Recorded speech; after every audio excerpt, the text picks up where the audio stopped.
My full name is Eileen Mavis Thomas, born in 1924. Maternal grandfather was Walter Hughes Gallagher. He was born in 1871 on a property called Park Hill near Hamilton, and my grandmother, whose maiden name was Jeannie Fraser, and she was born at Balmoral, which is a little settlement outside Hamilton, and she was born in 1877. And my father and mother came off properties outside of Hamilton. My mother was Alvy Gallagher before she married my father, who was Martin Nolte, and they were married in 1923 in Hamilton, and I was born in 1924. I was the first daughter, and then there was the second daughter, Shirley, who was born in 5 years later, in 1929. Dad, at the insistence of his mother, put in an application to the government to buy a soldier settlement block. Dad did want to become or train to become a Lutheran minister, but his mother, who was a very stern, strong-willed woman, said no. All the Nolte men are farmers, and you will be a farmer. And I was born on that farm. And then through droughts and all sorts of things that happened to the stock, the farm went broke, and as a lot of farms did after the First World War, because the government only sold the dregs of land, of properties, and consequently a lot of the farms were non-productive. And so we moved into Hamilton, which was a town about 17 miles from where the farm was. And it's the centre of a very prosperous sheep and cattle grazing country. And there was some cropping, but it was mainly a sheep place, and there were some very wealthy graziers who lived on big properties there in and around Hamilton. So he took to shearing as a full-time job, and he would start shearing on the properties in North Queensland, and he would work his way right down the east coast, right through Victoria and over as far as Sojourner in South Australia. And as a consequence, he was away from home for about 9 or 10 months of the year, and I never really got to know my father. When I was about 3 and a half to 4, and that's where my sister was born after we moved into Hamilton. And I remember Mum telling me that when I was little, I used to go down and to the front gate and hang over the front gate, and the children from around the surrounding houses would come and talk to me and listen to me talk, because she said, you had a very posh English voice, which made me laugh, because things might have changed a bit since then.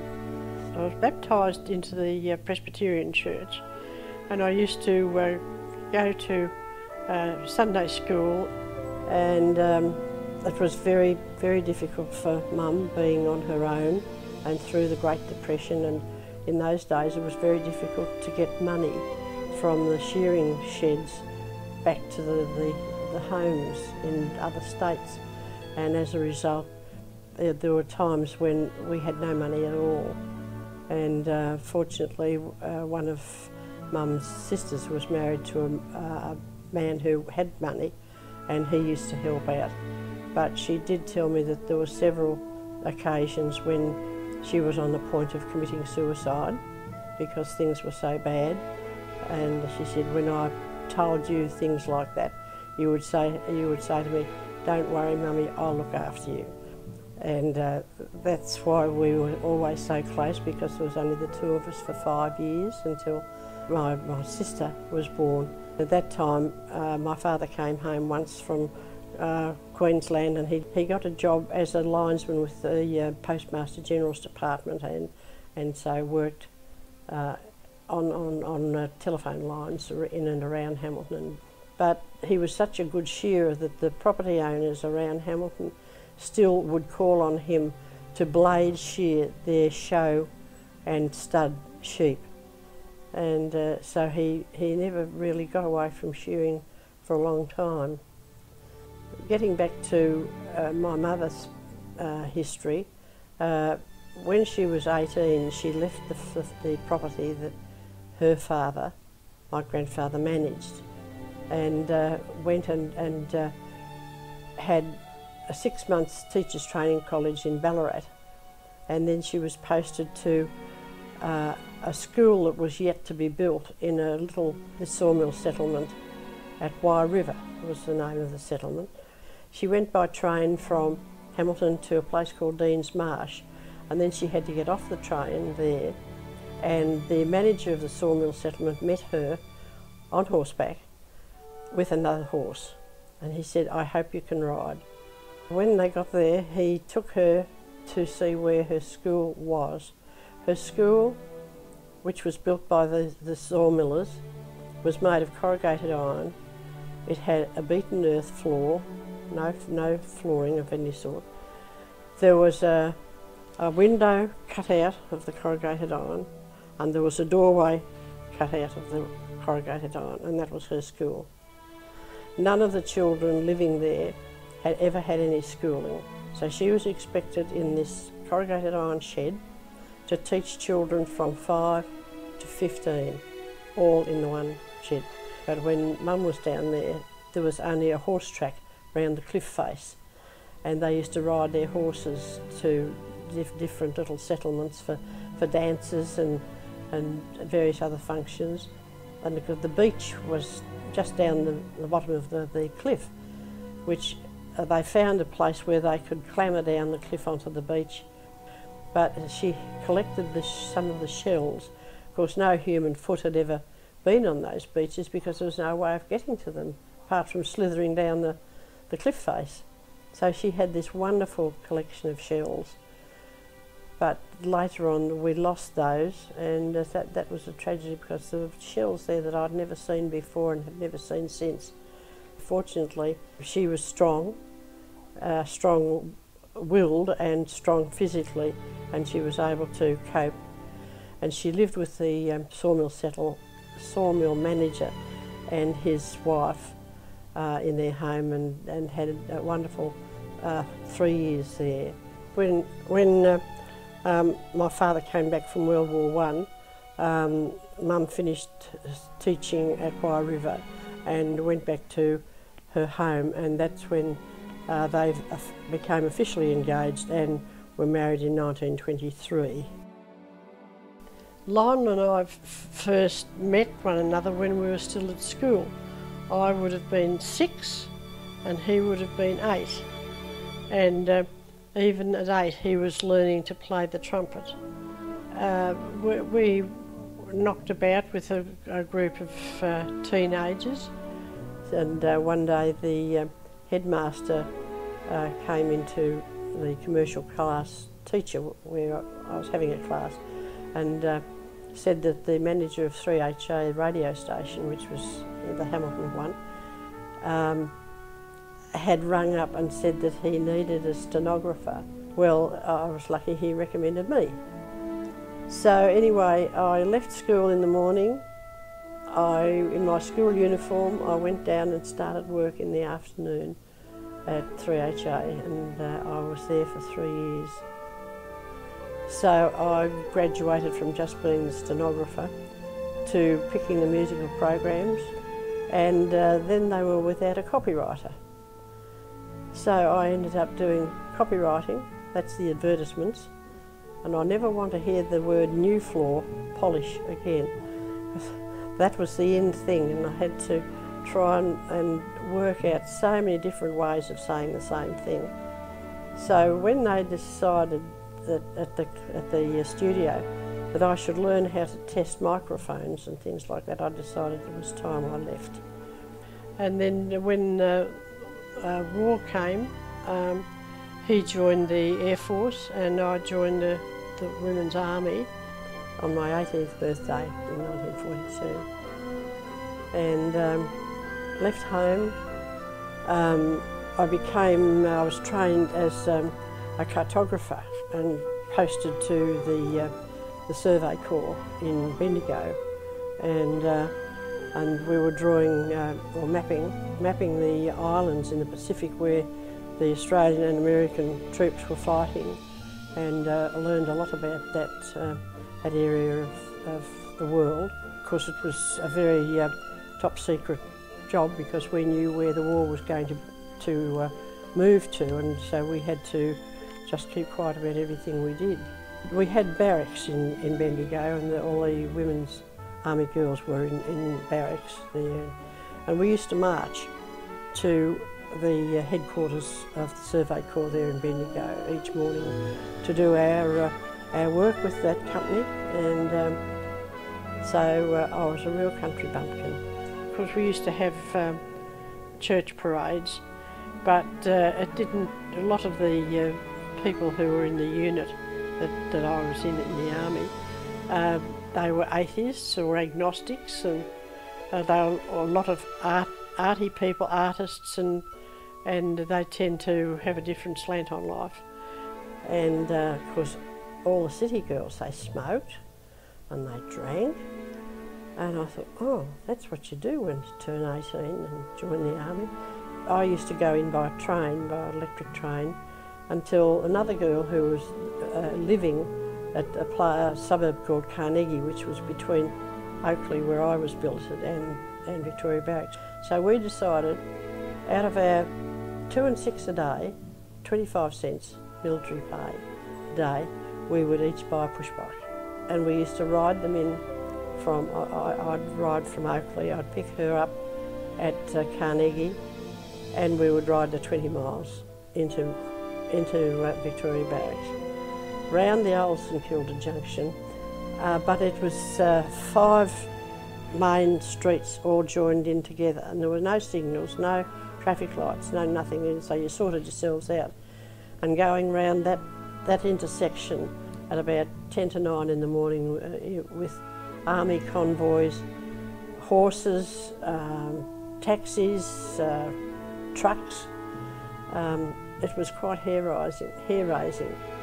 But most mornings the same tram would come round the bend at the same time and with the same driver, and when he would see this girl and I anyway coming round the St Kilda junction, he would ring the tram bell and wave to us, and so lucky we didn't get run over.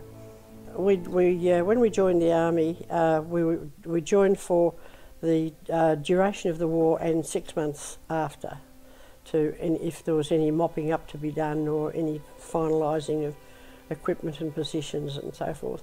And then we had to take a discharge, and I didn't want to be discharged because I loved the army life, but I had no choice. But I loved my time in the army. Was discharged and went back to Hamilton. Went to work with Sir Reginald Ansett, and that's where I met up again with a Lionel King, whom I had known since we were children at school, and we eventually got engaged and were married in 1947, and that's when we met Frank, who became part of the band, or Lionel became part of Frank's group. There was Frank and his father, who played clarinet and saxophone, and Lionel, who played trumpet, and another friend who played drums, and they formed the Frank Thomas Rhythm Group. He used to play for dancers, you know, in Hamilton and around the district, and that's how I first met Frank. But in those days, well, Lionel and I were married, and Frank was just Frank who played the piano. And then we all went our separate ways. Frank became an agronomist with Monsanto, and we bought a run-down general store and post office down the bush near Ballarat, and worked like slaves for about 4 years there. And that's where Christopher, our son, was born in a place called Nerin. Christopher would have been the happiest baby I think I've ever seen. He was always laughing, and while we were having this general store and post office, we also had cats, lots of cats. And I remember one day I went out to the backyard under the walnut tree because I had him sitting in his pram there in the shade, and not only was Christopher in the pram, but there were umpteen kittens. How they got into the pram, I don't know, but there he was in this sea of kittens and laughing his head off, and they were all over him. And I thought that was absolutely wonderful. Lionel continued to play in the dance band with Frank, and they used to travel, you know, all over the western part of Victoria, and he wouldn't get home until perhaps 3 or 4 o'clock in the morning, and then he would sleep for most of the following day.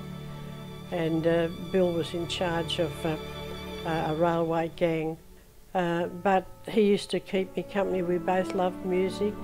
I played the piano a bit, he played the banjo, and we very often would you know, have a musical evening, or else we would play cards or just talk. And he was a great companion to me and to Christopher, who was a baby at that time. When Christopher was about 2, he went missing, and there were wide open paddocks everywhere, and I was frantic, and I ran across to the railway station where Bill was and said, "Christopher's lost." And so he called all the maintenance gang in off the job, and they hunted and searched for Christopher, and of course they couldn't find him. I went back inside, absolutely frantic, into the kitchen, and behind the kitchen door it was a table, and sitting on the table was Christopher, with the contents of the medicine chest strewn all round on the kitchen table, and he had taken the lid off the bottle of olive oil and had poured it out and was sitting there in a bottle of olive oil looking absolutely angelic. And but that was the nature of the man Bill. He just dropped everything and went and searched for him, and then when they came back, having not been able to find him, but I had, he just stood there and looked at him and laughed. And you know, we got closer and closer and shared a lot of, and sort of fell in love.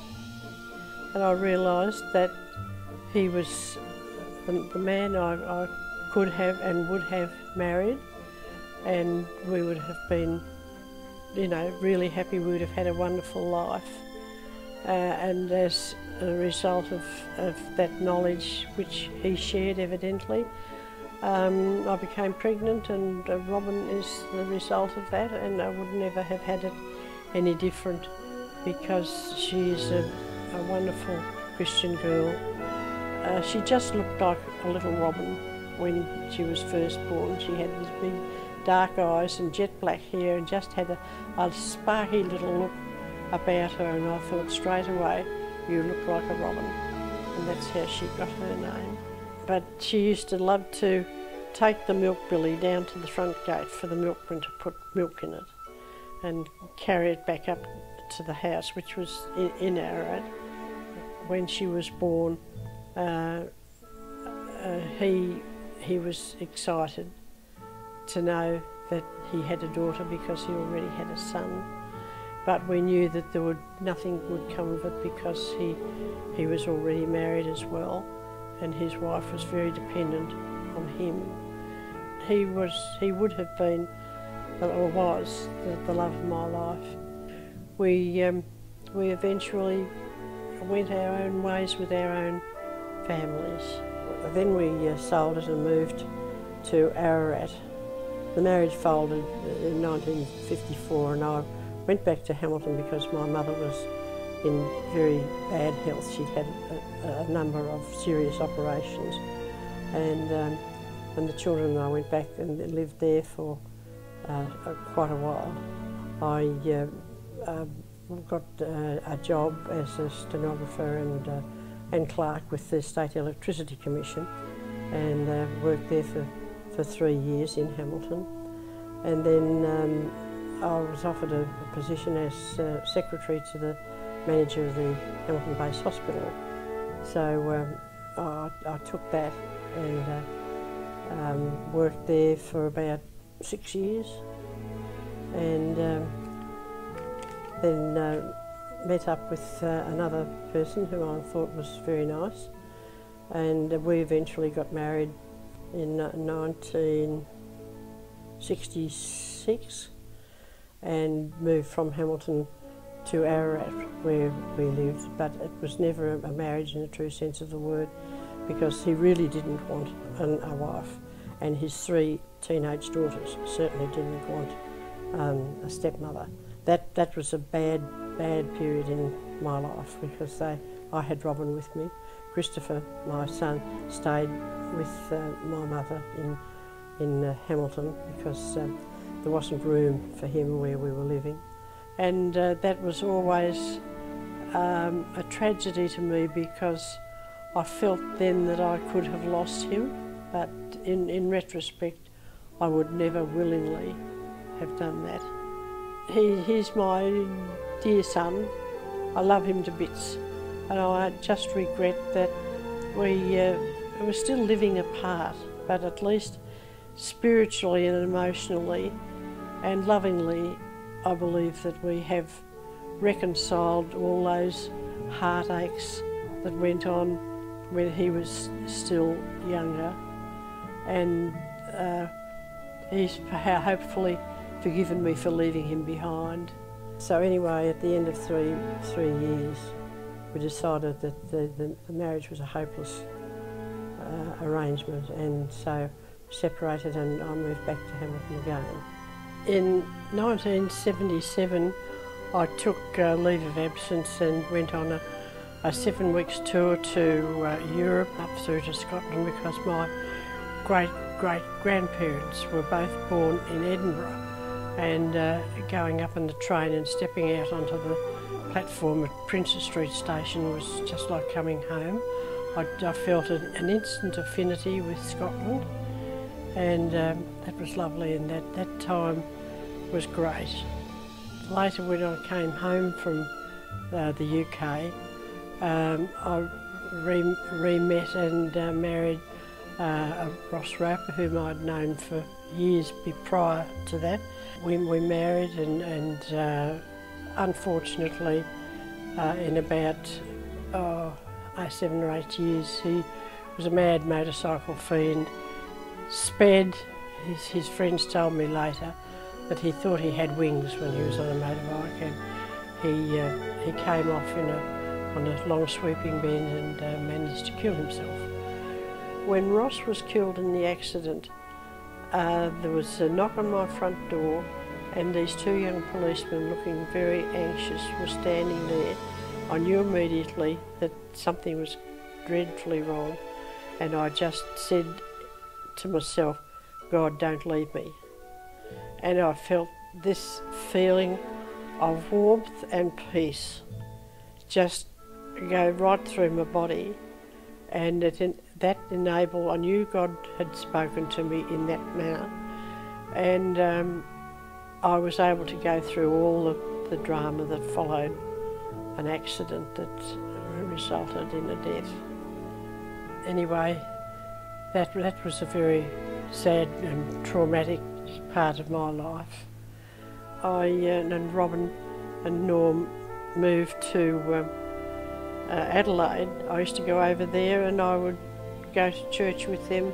I got a whole new emotional feeling about God, and felt that helped me emotionally, and with a lot of the past hurts and unhappy situations that I'd been through.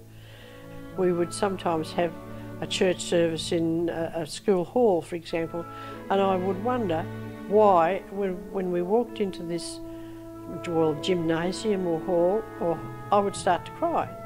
And I thought, what's the matter with you? And I said that to Robin, and she said, that's God talking to you. So one year we went to the convention, and Reinhard Bonnke was the speaker, South African brilliant evangelist, used to preach to millions of Africans in huge marquees. And through him, I really came to know God on a different level altogether. And it was then, during that convention, that I gave my heart to the Lord and let Him control my life. And the weight of a lot of things was lifted off my shoulders. And so I have walked with God since then. That would have been about 1984 when I was baptised. After that, I took a trip to Germany with my son.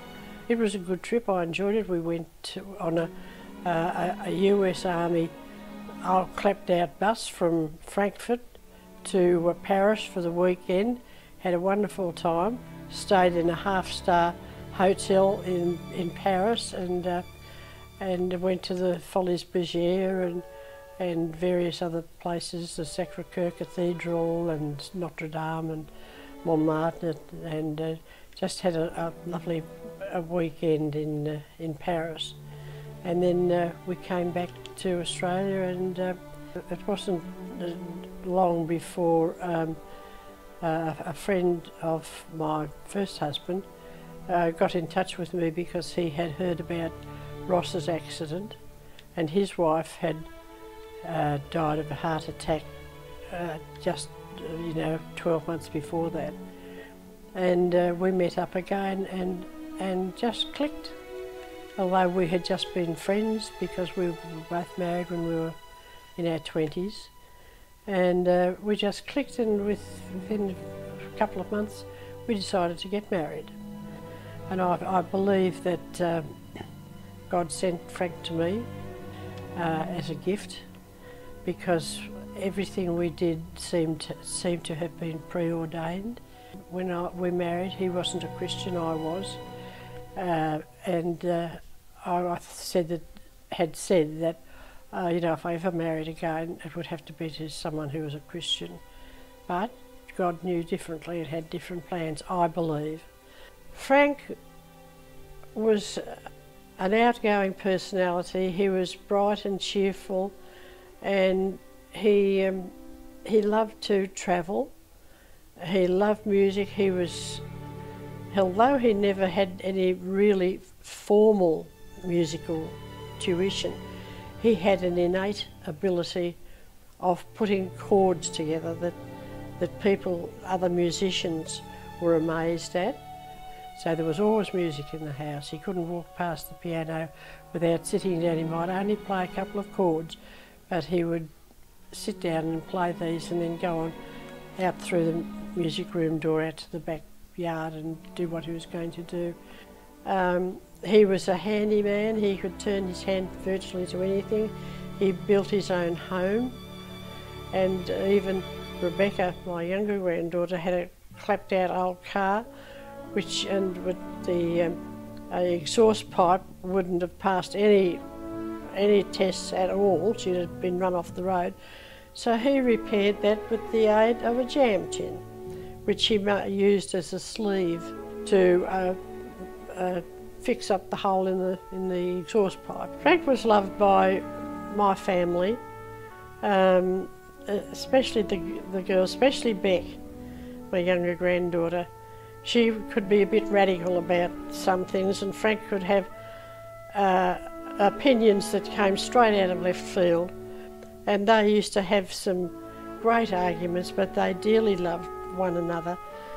And I remember once Beck hanging around his neck and the head on his shoulder saying, "Frank, you're the only real grandfather I've ever had."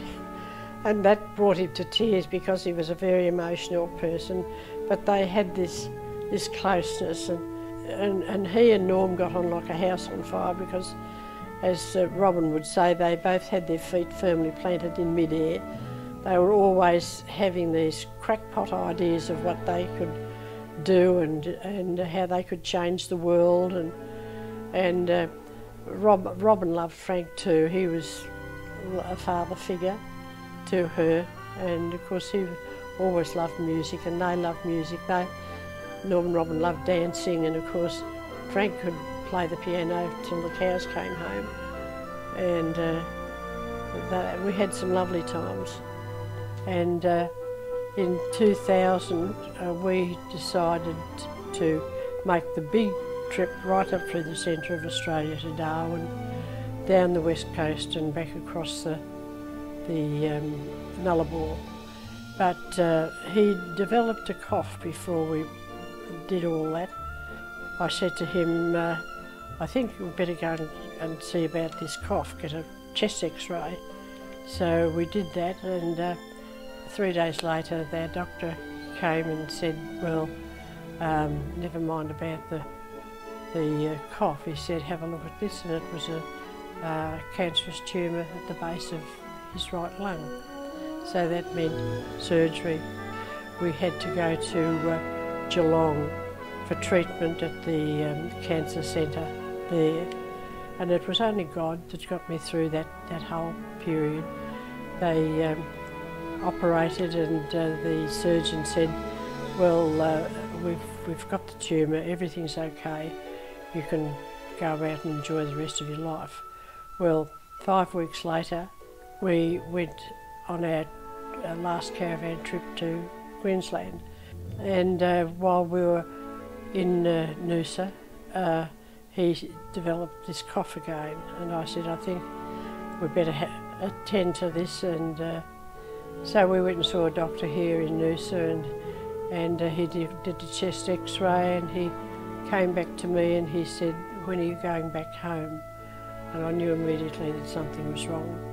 And as I said, it was only God that got me through all the rest of the 15-month rearguard battle that we had against it, but eventually he succumbed to the cancer, and that was the end of a lovely time in my life. But I knew that God had, I knew innately that God had just loaned him to me, so I didn't grieve. I thought my time of loaning had expired, and that through being together he had become a Christian, and a good one at that, and ended up as the music leader of the music team in the Pentecostal church that we attended.